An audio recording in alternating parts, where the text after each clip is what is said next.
Shalom, Bapak Mama yang diberkati Tuhan. Hari ini kita akan merenungkan firman Tuhan dari Injil Yohanes tentang Yesus menampakkan diri kepada murid-muridnya di pantai Danau Tiberias. Tema perenungan kita, Yesus menyertai, memberkati dan menjamu para muridnya.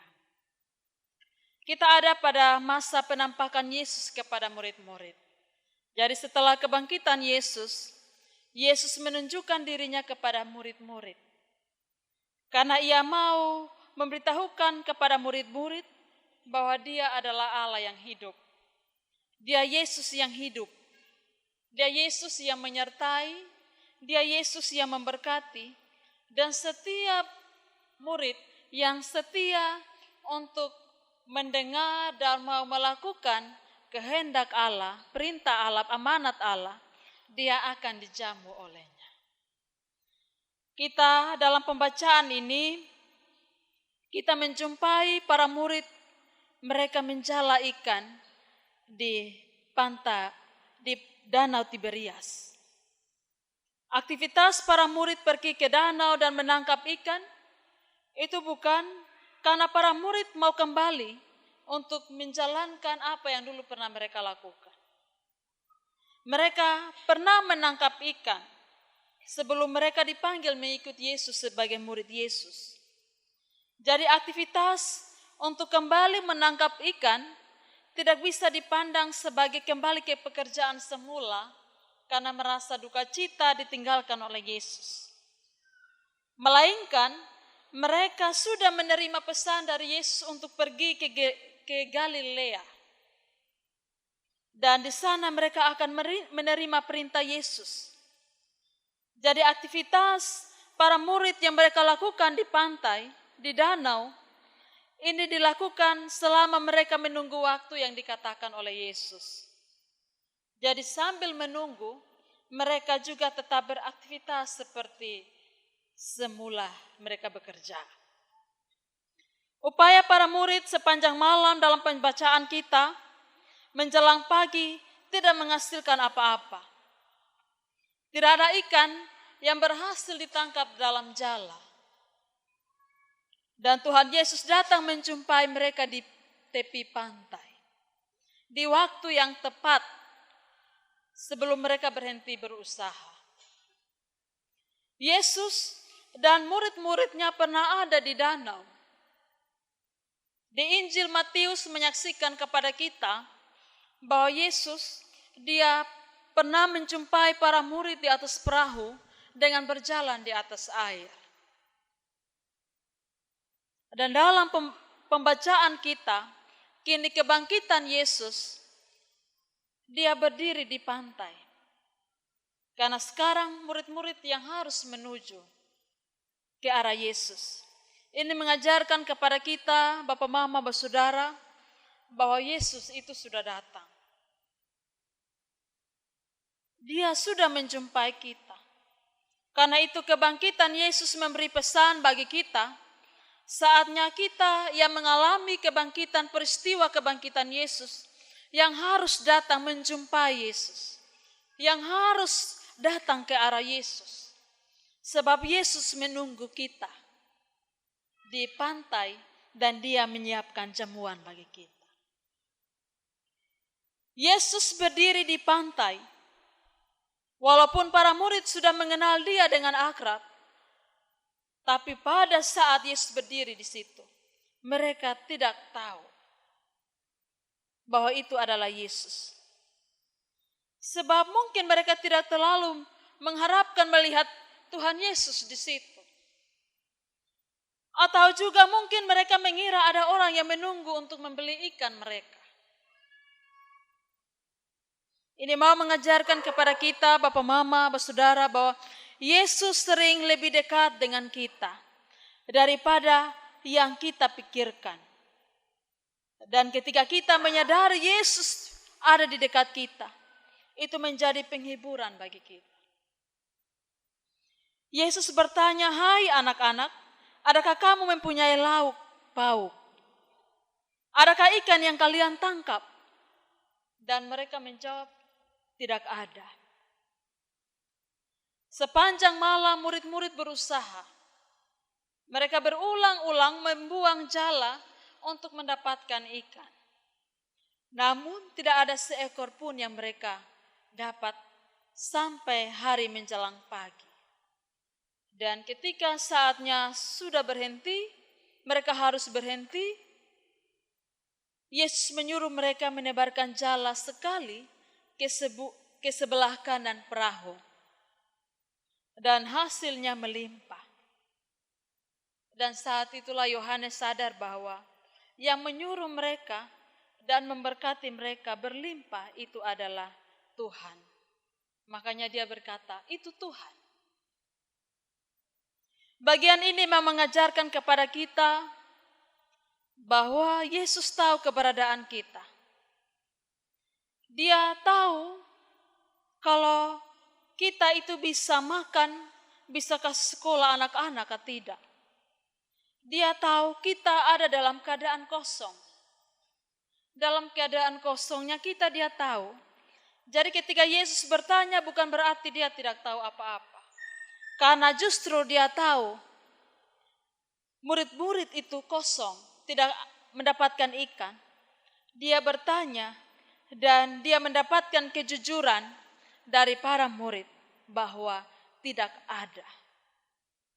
Ini mau mengajarkan kepada kita bahwa Tuhan Yesus yang menyertai, memberkati dan menjamu kita. Dia mau supaya kita membentangkan permasalahan kita di hadapan Dia. Dengan doa yang disertai dengan iman. Supaya kita menyatakan dalam segala hal kepadanya. Dia Allah yang peduli. Dia Yesus yang bangkit.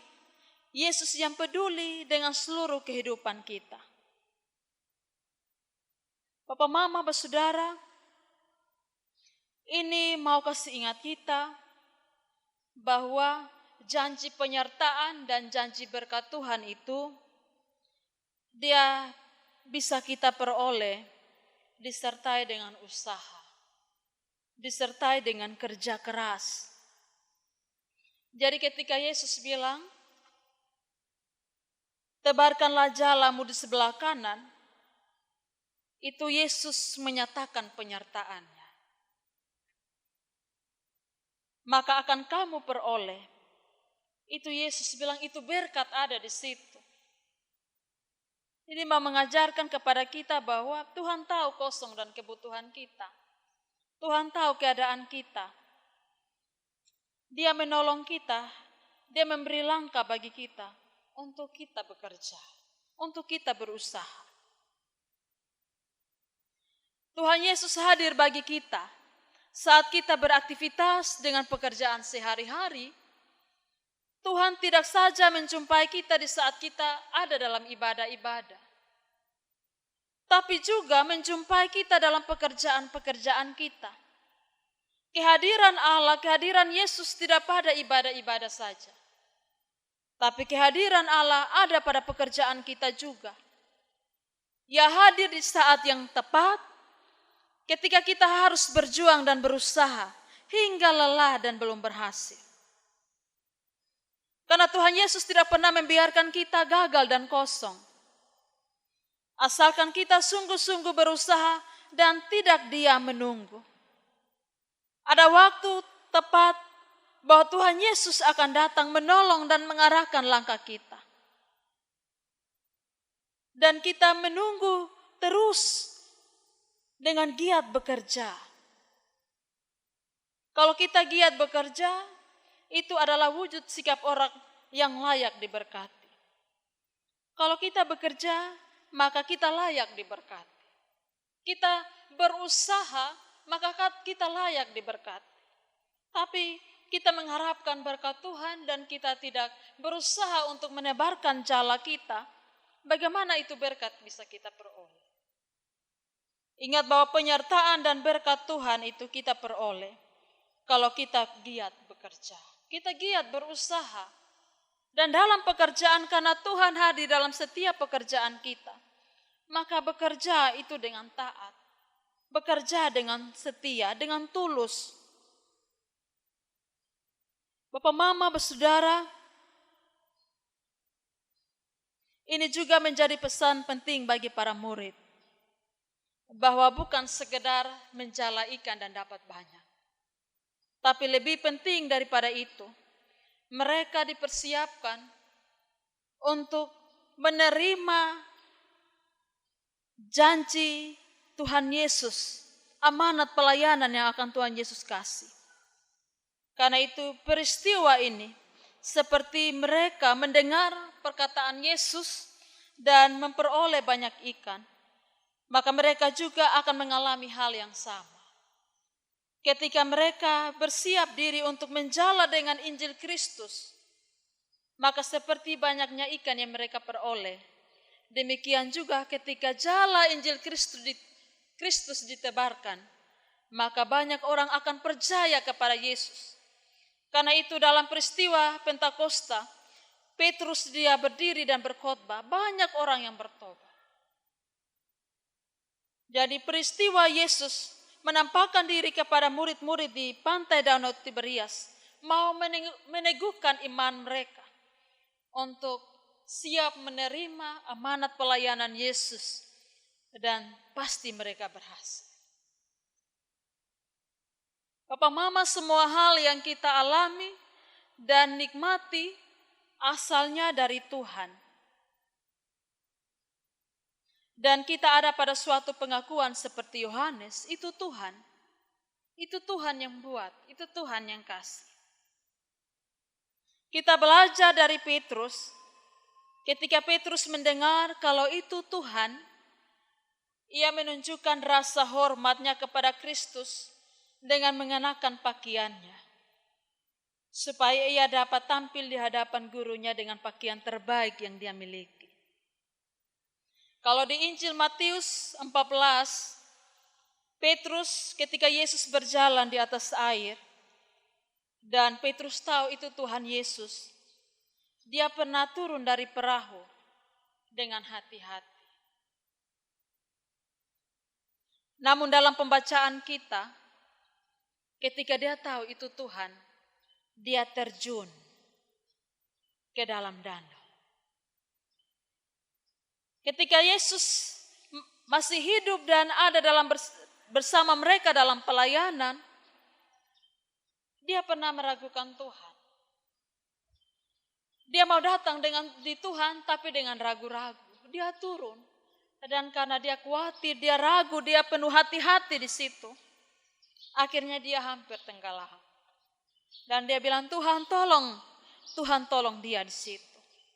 Tapi dalam peristiwa kebangkitan, ketika dia tahu bahwa itu Tuhan, dia langsung terjun ke dalam danau. Dia tidak perlu takut bahwa dia akan tenggelam. Dia tidak perlu takut bahwa pakaian kering yang dia pakai, pakaian gagah yang dia persiapkan untuk dia jumpai Yesus itu basah. Dia tidak perlu takut dan khawatir. Asalkan dia sampai pada Yesus di pinggir pantai. Petrus sudah diampuni. Dan ia menunjukkan bahwa karena itu, ia sangat mengasihi Tuhan Yesus dan bersedia menghadapi bahaya dan menanggung penderitaan untuk mendatangi Yesus. Bapak, Mama, bersaudara, tentu karena Petrus yang pertama terjun ke danau, maka yang sampai di darat itu Petrus. Dan dia lihat di situ ada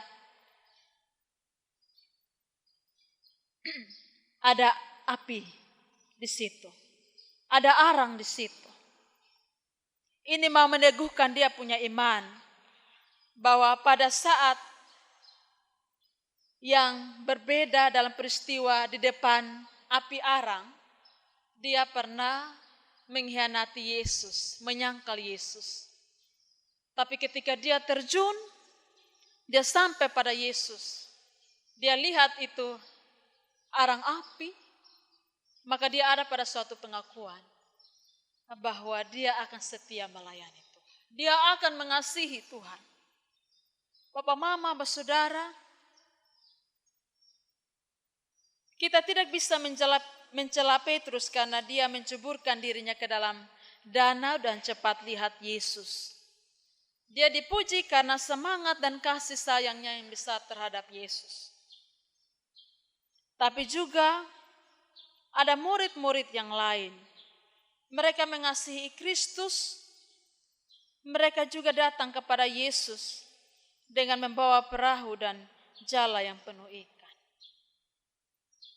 Ini mau mengajarkan kepada kita bahwa kita yang datang kepada Yesus ada yang terjun langsung. Tapi ada yang dia pelan-pelan kau bawa jala, perahu yang penuh ikan. Para hamba Tuhan, mereka terjun langsung dalam pelayanan bergereja. Tapi ada juga Bapak Mama sebagai murid Kristus yang datang pada Tuhan, bawa berkat Tuhan, bawa perahu, bawa jala yang penuh dengan ikan. Jadi kedua hal ini sangat mulia di hadapan hadirat Tuhan. Kita terpanggil untuk melakukan hal demikian. Bapak Mama itu sudah terbukti di kita punya jemaat Mebu. Bahwa ada Bapak Mama yang datang menopang pelayanan dengan bawa perahu yang penuh dengan isi ikan. Kita semua datang menjumpai Tuhan. Dan ketika Tuhan Yesus tanya, bawalah beberapa ikan yang baru kamu tangkap itu. Itu yang kita lakukan bagi Tuhan dalam pelayanan bergereja. Karena kita menyadari semua berkat itu dari Tuhan. Maka sekiranya kalau Tuhan tanya kita, bawalah beberapa ikan yang sudah Tuhan berkati, maka kita harus bawa. Petrus, ketika Tuhan Yesus tanya begitu, dia naik ke atas perahu. Dan dia hitung itu ikan. Banyak sekali. Ikan terlalu banyak, tapi itu jala tidak goyah, tidak terobek. Artinya berkat Tuhan yang Tuhan kasih itu cukup untuk kita juga bisa kasih Tuhan. Bapak Mama, dalam pembacaan kita juga, Yesus menyiapkan jamuan untuk murid-muridnya. Ada api arang dan di atasnya ada ikan dan roti. Tuhan Yesus ketika menunggu para murid-murid menangkap ikan yang banyak itu, dia sudah siap memang makanan bagi para murid. Jadi bukan karena Yesus minta ikan, baru ada ikan di atas arang, tidak. Sudah ada ikan memang.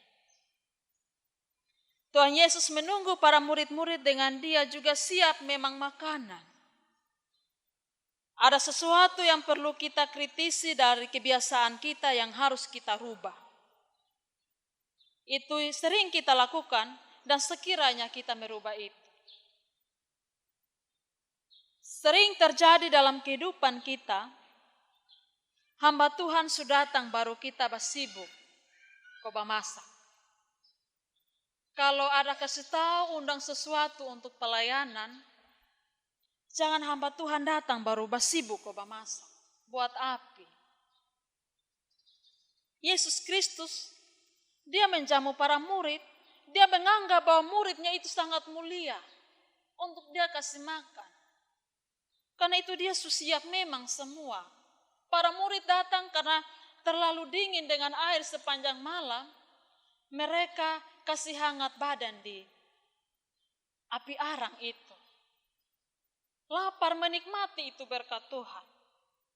Kita diingatkan, jangan sampai hamba Tuhan datang dulu baru kita buat api.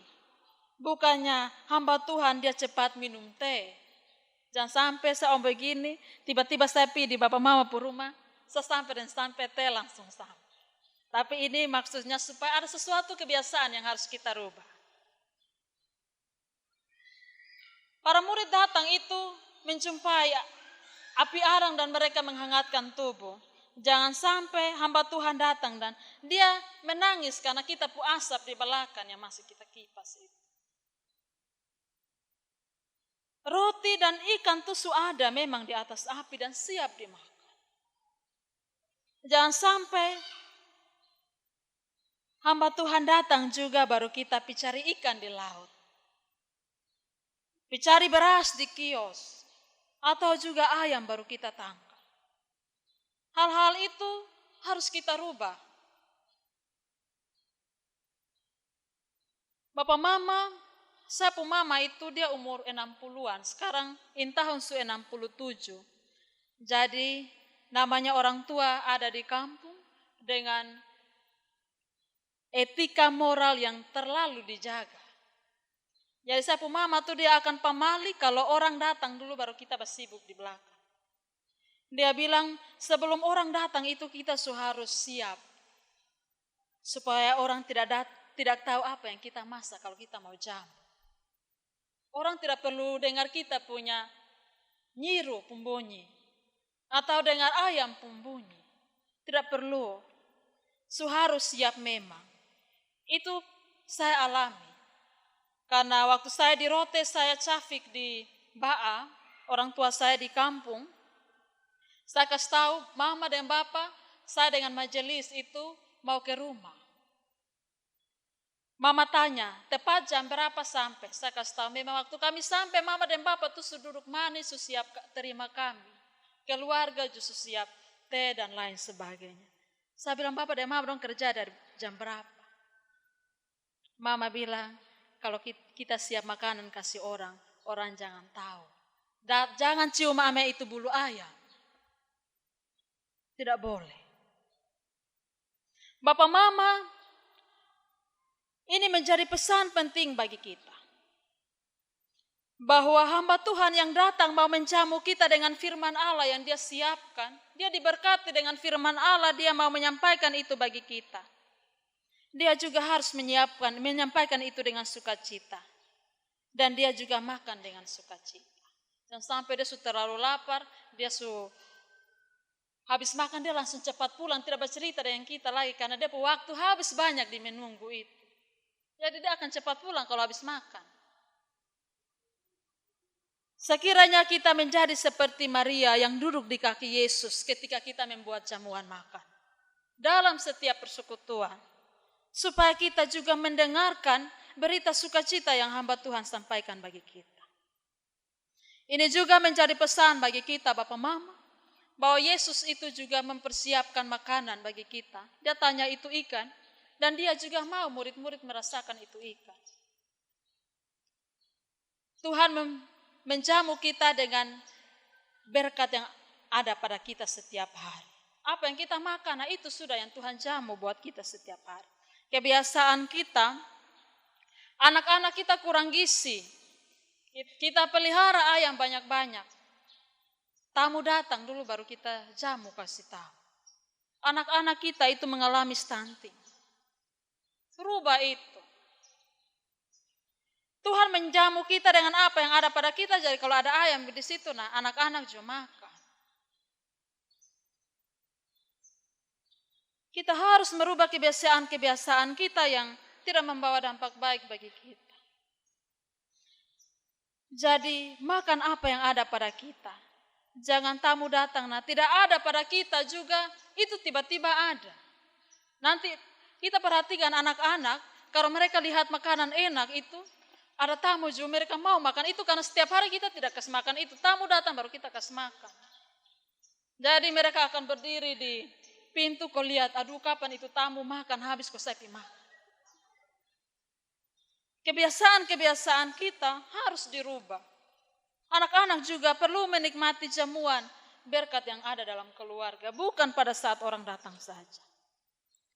Bapak mama, saudara yang diberkati Tuhan, Yesus meminta beberapa ikan, bukan berarti dia butuh itu ikan. Atau tidak bisa menyiapkan ikan bagi para murid. Melainkan dia ingin para murid makan hasil jeripaya mereka yang Tuhan sudah berkati itu. Apa yang didapat dengan berkat Allah atas kerja keras dan usaha jujur kita sendiri, jika disertai dengan Tuhan memberi kita izin untuk menikmatinya, nikmati itu dengan sukacita, dengan syukur kepada Tuhan. Bapak, Mama, bersaudara, dalam pembacaan kita di ibadah sektor, itu akan berbicara tentang Yesus memberi makan 5.000 orang. Di tempat yang sunyi dan sepi itu, hanya ada 5 roti dan 2 ikan. Artinya Tuhan memberi makan semua orang yang ada pada waktu itu dengan apa yang ada pada mereka. Menjadi pesan penting juga bagi kita. Bahwa semua berkat yang kita terima dari Tuhan atas kerja keras kita, kalau Tuhan mengizinkan kita menikmatinya, menikmati dengan penuh sukacita. Jangan orang datang dulu baru orang makan penuh sukacita, pulang kita pun anak-anak kelaparan. Yesus berkata, marilah dan serapanlah. Perkataan Yesus ini membuat murid-murid sadar bahwa itu Tuhan. Jadi ini menjadi pesan bahwa ketika kita makan dari pagi sampai malam, tidak perlu kita tanya ini berkat dari siapa. Dan kita lupa Tuhan, tapi kita harus sadar dengan sendirinya bahwa itu Tuhan yang kasih. Murid-murid ketika ambil roti dan ikan makan, mereka menyadari itu Tuhan.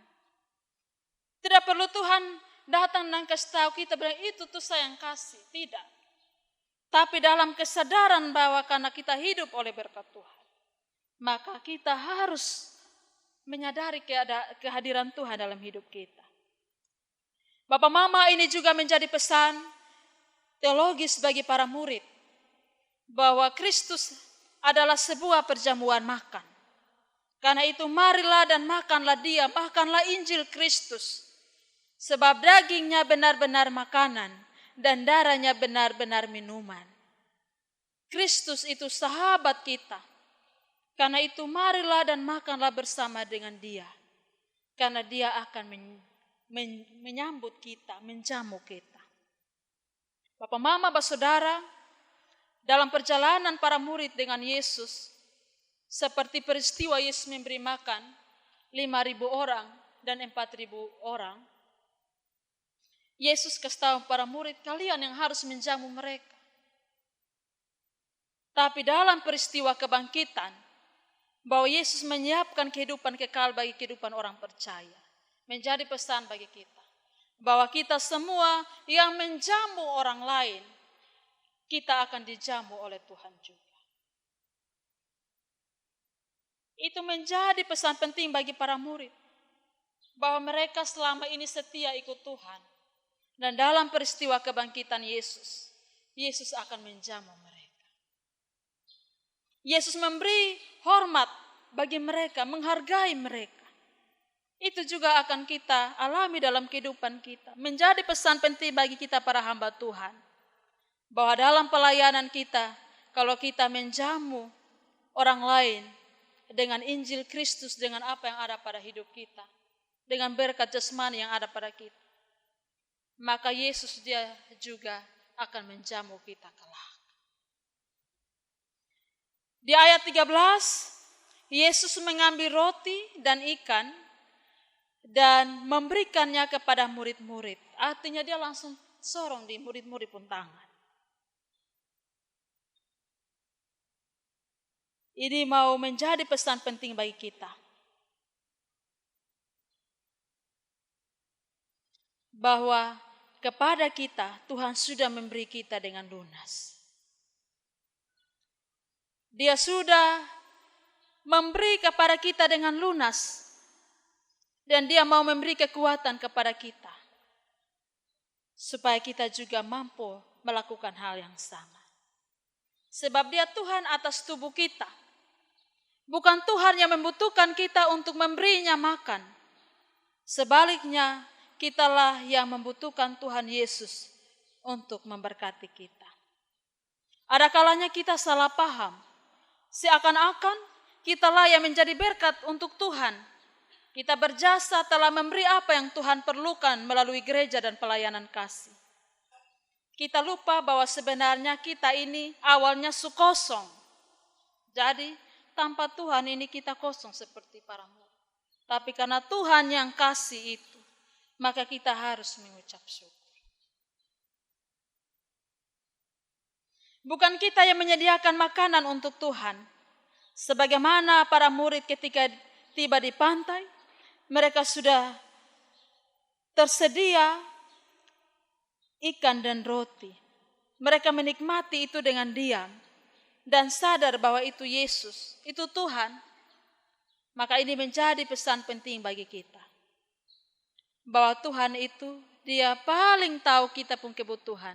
Yang paling sederhana, kebutuhan makan minum dari pagi sampai malam. Bapak, mama, bersaudara, semua yang kita miliki dan lakukan adalah anugerah yang berasal dari Tuhan. Tuhan yang menyertai, Tuhan yang memberkati, dan Tuhan yang menyediakan seluruh kebutuhan kita dan menjamu kita dengan berkat. Yesus sudah bangkit. Dan Ia terus berdiri dan menunggu kita. Dia terus menunggu kita dan memberikan kita arahan untuk kemana kita harus menebarkan jala kita dalam pekerjaan kita sehari-hari.